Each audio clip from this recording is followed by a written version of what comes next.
अस्सलाम वालेकुम फ्रेंड्स। आज का हमारा टॉपिक बहुत ही इम्पोर्टेंट है बिकॉज़ फ़िज़िक्स के पेपर के हवाले से पहले मैंने पेपर ए का जो पहला चैप्टर है वेक्टर एनालिसिस, जिसके बहुत ही जो मेन टॉपिक्स हैं वो मैंने अपलोड कर दिए हैं।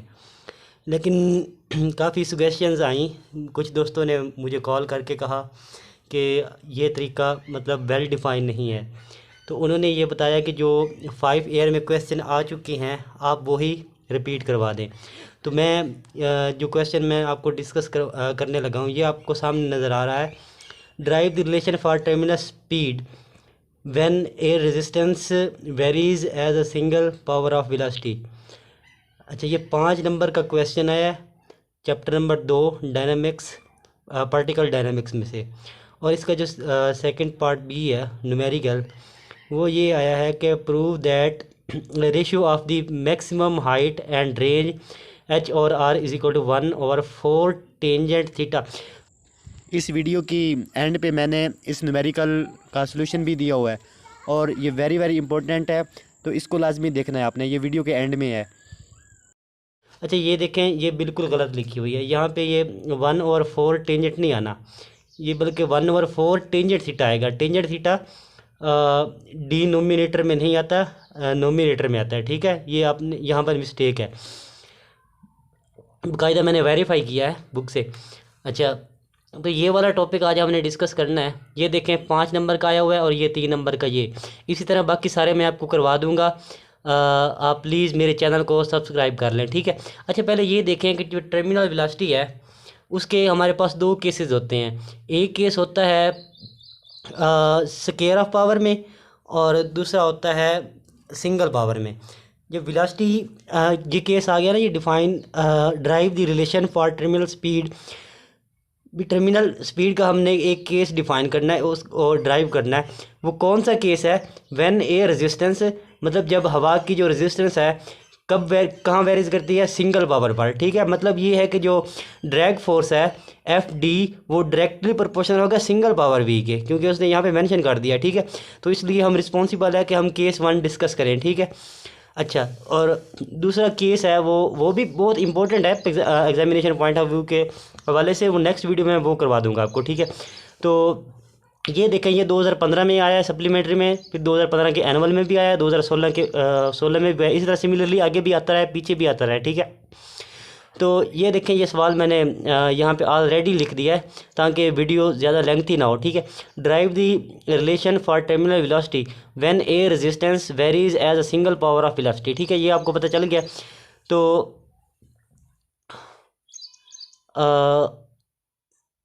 दूसरा जो इसका केस है वो ये है, derive the relation for terminal speed when a resistance varies as a square of velocity. जो केस 1 है यहाँ पर हमने सिर्फ ये डिस्कस करना है, केस 2 हमने डिस्कस नहीं करना। लेकिन बाज़ दफ़ा वो दोनों केस इकट्ठे दे देता है और बाज़ दफ़ा ये नीचे वाला केस भी दे देता है, स्केयर वाला।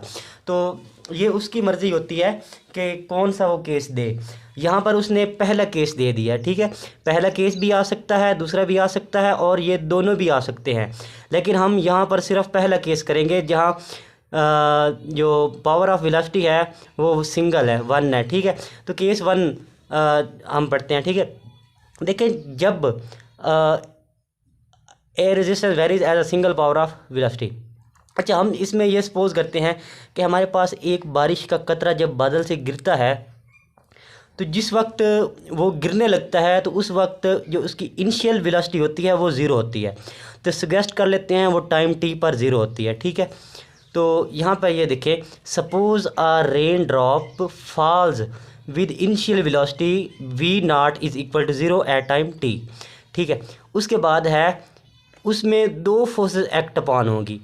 एक होगी उसका वेट, मतलब जिस वेट से आपको पता है कि जब भी कोई चीज़ बॉडी गिरती है तो साफ ज़ाहिर है उसका कोई ना कोई वेट होता है जो नीचे की तरफ एक्ट करता है।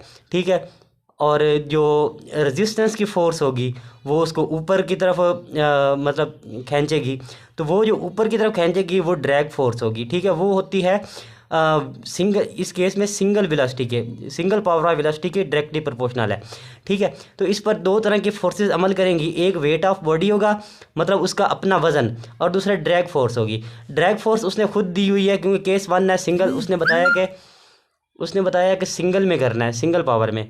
तो सिंगल पावर में वेलोसिटी का ये केस हमने लेना है, ये उसने गिवन में दिया हुआ है। ठीक है, तो वेट ऑफ बॉडी क्या होता है, ये तो आप 9th क्लास से पढ़ रहे हैं कि W बराबर mg के होता है। ठीक है, अच्छा, अब ये देखिए हमारे पास ये जो FD डायरेक्टली प्रोपोर्शनल है V के, तो आपको पता है FD ऊपर की तरफ अमल करेगी जबकि वेट नीचे की तरफ अमल करेगा। तो इससे क्या होगा, उनकी डायरेक्शन अपोजिट होगी। जब अपोजिट डायरेक्शन हो तो हम नेगेटिव का साइन यूज़ करते हैं, और ये नेगेटिव का साइन डायरेक्शन को यूज़ करता है क्योंकि इसकी डायरेक्शन अपवर्ड होगी, इसलिए हम नेगेटिव का साइन यूज़ करेंगे। ठीक है, तो जब हम प्रोपोर्शनैलिटी को ख़त्म करते हैं तो कोई ना कोई कांस्टेंट ऑफ प्रोपोर्शनैलिटी भी होता है। हमने यहाँ पे कोई भी ले सकते हैं, के ले से कुछ भी ले सकते हैं, लेकिन बी लिया हुआ है यहाँ। ठीक है, बुक के अकॉर्डिंगली, तो -b कांस्टेंट ले लिया, b कांस्टेंट ले लिया, माइनस डायरेक्शन को शो कर रहा है। ठीक है, तो v एज इट इज़ आ गया। ठीक है, अच्छा, ये हमारे पास FD है, ये हमारे पास W है। तो एक्चुअली क्या है कि W भी हमारे पास फोर्स है और FD भी फोर्स है, ये दोनों फोर्सेज हैं। तो क्यों ना हम ऐसा करें कि एक रिजल्टेंट फोर्स ले लें जो इन दोनों के सम के बराबर हो। तो रिजल्टेंट फोर्स क्या होगी, वो फोर्स इन दोनों के मजमूए के बराबर होगी। W प्लस FD हमारे पास एक सिंगल फोर्स होगी। ठीक है, तो W हमारे पास mg है प्लस, और FD क्या है -bv। ठीक है, तो F is equal to plus minus minus bv as it is. ठीक है, न्यूटन सेकंड लॉ क्या कहता है, न्यूटन सेकंड लॉ हमें ये कहता है कि F है वो तो ma के बराबर होता है। चलिए ठीक है, अगर F ma के बराबर होता है तो यहाँ F में हमने ma की वैल्यू, F की वैल्यू पुट कर दी। ठीक है, जब यहाँ पर ma पुट करेंगे तो ये एज इट इज़ आएगा mg माइनस bv। ठीक है, इसके बाद हमने ये करना है कि dividing by m to both side, m को हमने दोनों साइड पे डिवाइड कर देना है और हमने एक्सेलरेशन को निकाल लेना है। तो एक्सेलरेशन किसके इक्वल हो जाएगा, ये m के साथ कैंसिल आउट, एक्सेलरेशन आ जाएगा mg माइनस bv बटा mg माइनस bv बटा m। यहाँ पर हम मज़ीद भी सिंप्लीफाई कर सकते थे, जिस तरह इन दोनों को अलग अलग कर लेते तो एक m इसके साथ कैंसिल हो जाता, ये अकेला g आ जाता, माइनस b बटा m भी आ जाता। लेकिन वो इसलिए नहीं किया क्योंकि आगे हमें इसी की ज़रूरत पड़नी है, तो हमने दोबारा इसको इस तरह बनाना था, लेकिन इसलिए मज़ीद सिंप्लीफिकेशन नहीं की क्योंकि हमें वहाँ इसी की ज़रूरत पड़ेगी। ठीक है, तो इंस्टेंटेनियस एक्सेलरेशन क्या होता है, ये तो हमारे पास एवरेज एक्सेलरेशन है ना। तो इंस्टेंटेनियस एक्सेलरेशन हमारे पास होता है dv बटा dt, rate of change with respect to time of velocity. ठीक है, क्या होता है हमारे पास, एक्सेलरेशन होता है। तो यहाँ पर क्या करना, अच्छा ये वाला पॉइंट बुक में मेंशन नहीं हुआ, इकरा नोट्स जो है आप देख लें, ये वाला पॉइंट वहाँ मेंशन नहीं है। ठीक है, ये आपके लिए मैंने बहुत ही आसानी पैदा कर दी है। तो ADT मतलब ये DT यहाँ पे मल्टीप्लाई हो रहा है, तो इसको डिवाइड हो रहा है, तो इसको जब बहुत साइड पे हम मल्टीप्लाई करेंगे तो यहाँ से कैंसिल आउट हो जाएगा और यहाँ पे ADT आ जाएगा और ये DV की कॉल हो जाएगा। ठीक है, तो मज़ीद इसे सिंप्लीफाई करते हैं, ये क्या दिस सिंप्लाइज दैट जो dt है वो किसकी इक्वल होगा, dt को इसके साथ मल्टीप्लाई किया है ना हमने, ये देखें। तो अब अकेला dt को इसी साइड पे रहने दें और एक्सेलरेशन को डिवाइड कर दें, तो dt किसकी इक्वल आ जाएगा, dv बटा a। अच्छा, यहाँ पे हमने t निकालना है, तो t निकालने के लिए क्या करते हैं, ये t का डेरिवेटिव है, तो t का डेरिवेटिव हमने ख़त्म करना है। तो आपको पता है डेरिवेटिव ख़त्म करने के लिए हमें इंटीग्रेट करना पड़ता है, तो हम इंटीग्रेट कर देंगे दोनों तरफ। ठीक है, यहाँ पे हमने इंटीग्रेट कर दिया, तो dt और यहाँ पे भी इंटीग्रेट कर दिया, क्योंकि यहाँ वेलोसिटी है तो वेलोसिटी की लिमिट्स भी हमें लगानी पड़ेगी, v0 टू v। ठीक है, वेलोसिटी की लिमिट्स क्या है, v0 टू v, मतलब v0 0 है इनिशियल वेलोसिटी और फाइनल वेलोसिटी। ठीक है, dv बटा a, और ये a क्या चीज़ है, a हमारे पास है ये वाला a, mg माइनस bv बटा m। तो यहाँ पे हम क्या करेंगे, नेक्स्ट t बराबर है dv बटा a integral v0 to v। ठीक है, तो a की वैल्यू हमने पुट कर देनी, a की वैल्यू क्या थी, mg माइनस bv बटा m। अच्छा, आप ये देखें कि एक इंटीग्रेशन का रूल है, बल्कि वो बाद में डिस्कस करूँगा, पहले इस m का कुछ करना है। तो m जो नीचे डिवाइड हो रहा है ये एक्चुअली इसके साथ डिवाइड हो रहा है और इसके साथ मल्टीप्लाई हो रहा है। ठीक है, dv के साथ, तो हम इसे ऊपर लिख सकते हैं mdv बटा mg माइनस bv। अच्छा, अब m का इंटीग्रेशन के साथ कोई काम नहीं है क्योंकि m कांस्टेंट है, लेकिन ये एम जी तो हम बाहर नहीं निकाल सकते क्योंकि इसके साथ ऐड हो रहा है, ठीक है। तो इस m को बाहर निकाल देंगे, कांस्टेंट को जब बाहर निकाल लेंगे तो डी वी बटा M G minus B v. अब इंटीग्रेशन का एक रूल होता है, अगर नीचे फंक्शन हो ऊपर इसका डेरिवेटिव एग्जिस्ट कर रहा हो तो हम उस फंक्शन का लॉग ले लेते हैं, ठीक है। लेकिन ये देखें एम जी का डेरिवेटिव क्या हो गया, ज़ीरो, क्योंकि एम भी कांस्टेंट है और जी भी कांस्टेंट है। माइनस बी वी का डेरिवेटिव क्या होगा, माइनस बी वी का डेरिवेटिव होगा माइनस बी डी वी, क्योंकि माइनस बी कांस्टेंट होगा तो कांस्टेंट एज इट इज़ लिखा जाएगा, माइनस बी आ जाएगा, और वी का डेरिवेटिव लेंगे तो डी वी आ जाएगा, माइनस बी डी वी। लेकिन यहाँ पर तो अकेला डी वी है, तो हमें तो माइनस बी डी वी चाहिए था, क्योंकि यहाँ तो डेरिवेटिव भी एग्जिस्ट नहीं कर रहा ऊपर। तो ये डेरिवेटिव हम खुद बनाएंगे। उस डेरिवेटिव बनाने का क्या तरीकाकार है, डेरिवेटिव बनाने का ये तरीका है कि हम डेरिवेटिव बनाने का ये तरीका है कि हम ऊपर भी माइनस बी के साथ मल्टीप्लाई कर देंगे और साथ नीचे डिवाइड कर देंगे। इससे ये होगा कि हमारी जो इक्वेशन होगा उस पर किसी किस्म का कोई फ़र्क नहीं पड़ेगा, वो एक्चुअल में दोनों कैंसल आउट हो रहे होते हैं, ठीक है। तो माइनस बी के साथ हम मल्टीप्लाई कर देंगे तो हमारे ऊपर हमारे पास माइनस बी डी वी बन जाएगा, जो कि इसका डेरिवेटिव होगा, ठीक है। तो यहाँ पे माइनस बी मैंने डिवाइड कर दिया है, ये देखें एम के साथ यहाँ डिवाइड कर दिया और ये साथ में मल्टीप्लाई कर दिया। ये देखें ये आपस में माइनस माइनस के साथ कैंसिल हो रहा है, मतलब प्लस हो रहा है, और बी बी के साथ कैंसिल हो रहा है। हकीकत में हमारे पास यही इक्वेशन बन रही है। इसको हमने थोड़ा सा ब्रेक किया ताकि नीचे वाले का डेरिवेटिव बन सके। तो नीचे वाले का डेरिवेटिव अब देखें अब बन गया, ठीक है। तो क्या नीचे वाले का डेरिवेटिव एम जी माइनस बी वी का माइनस बी डी बी है। तो अब सिंपली इसका हम लॉग ले लेंगे, माइनस बी बटा एम एज इट इज़, और अगर ऊपर डेरिवेटिव हो नीचे फंक्शन हो तो फंक्शन का लोगारिथम लेते हैं, प्लस ए, ये कोई कांस्टेंट है। और ये देखें लिमिट जो वेरी कर रही थी, यहाँ पर तो मैंने नहीं लगाई, लेकिन यहाँ भी लिमिट लगानी है ये वाली, ठीक है।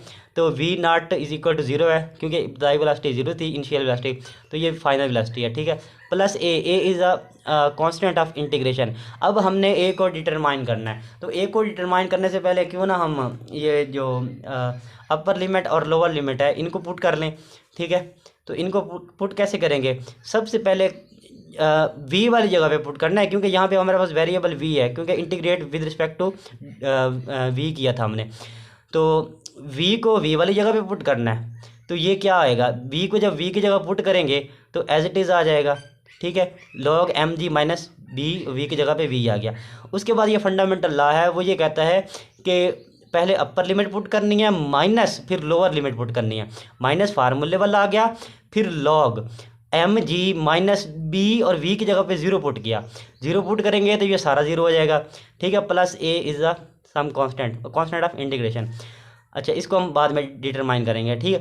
T is equal to minus M बटा बी लॉग। अच्छा, यहाँ पर मैंने लोगारिथम की प्रॉपर्टी यूज़ की है कि जब दो फंक्शंस के साथ लॉग एग्जिस्ट कर रहा हो और वो फंक्शन आपस में डिवाइड हो और सब्ट्रैक्ट हो रहे हों, तो हम लॉग को एक मरतबा लिख के उन दोनों को डिवाइड कर सकते हैं, ठीक है। ये लॉग की प्रॉपर्टी है, log A minus log B is equal to log A बटा बी, ये वाली प्रॉपर्टी है। तो यहाँ पर अब देखें ए वक्त आ गया हम ए को डिटरमाइन करें, इसको फाइंड आउट करेंगे।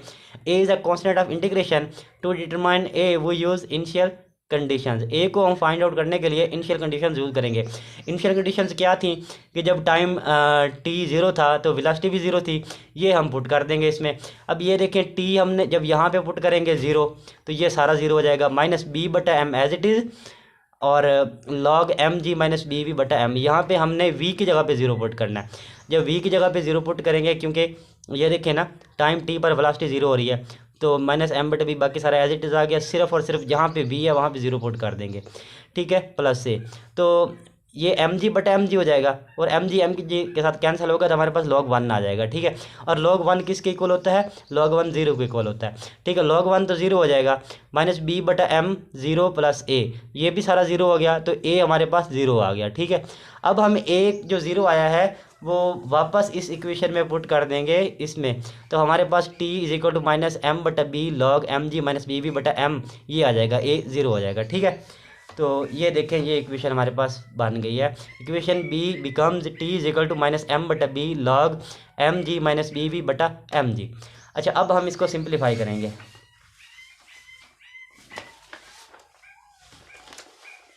ये देखिए ये एज इट इज़ मैंने लिखा है। अच्छा नाउ, अच्छा ये देखें कि बी यहाँ पे डिवाइड हो रहा है, यहाँ पे मल्टीप्लाई हो गया इस साइड पे, तो एम मल्टीप्लाई हो रहा है यहाँ पे डिवाइड हो गया, मतलब बी माइनस बी बटा एम को इस साइड पे लेके आए हैं, तो माइनस बी टी बटा एम हो गया। ठीक है, log M G minus B v ये एज इट इज़ आ गया।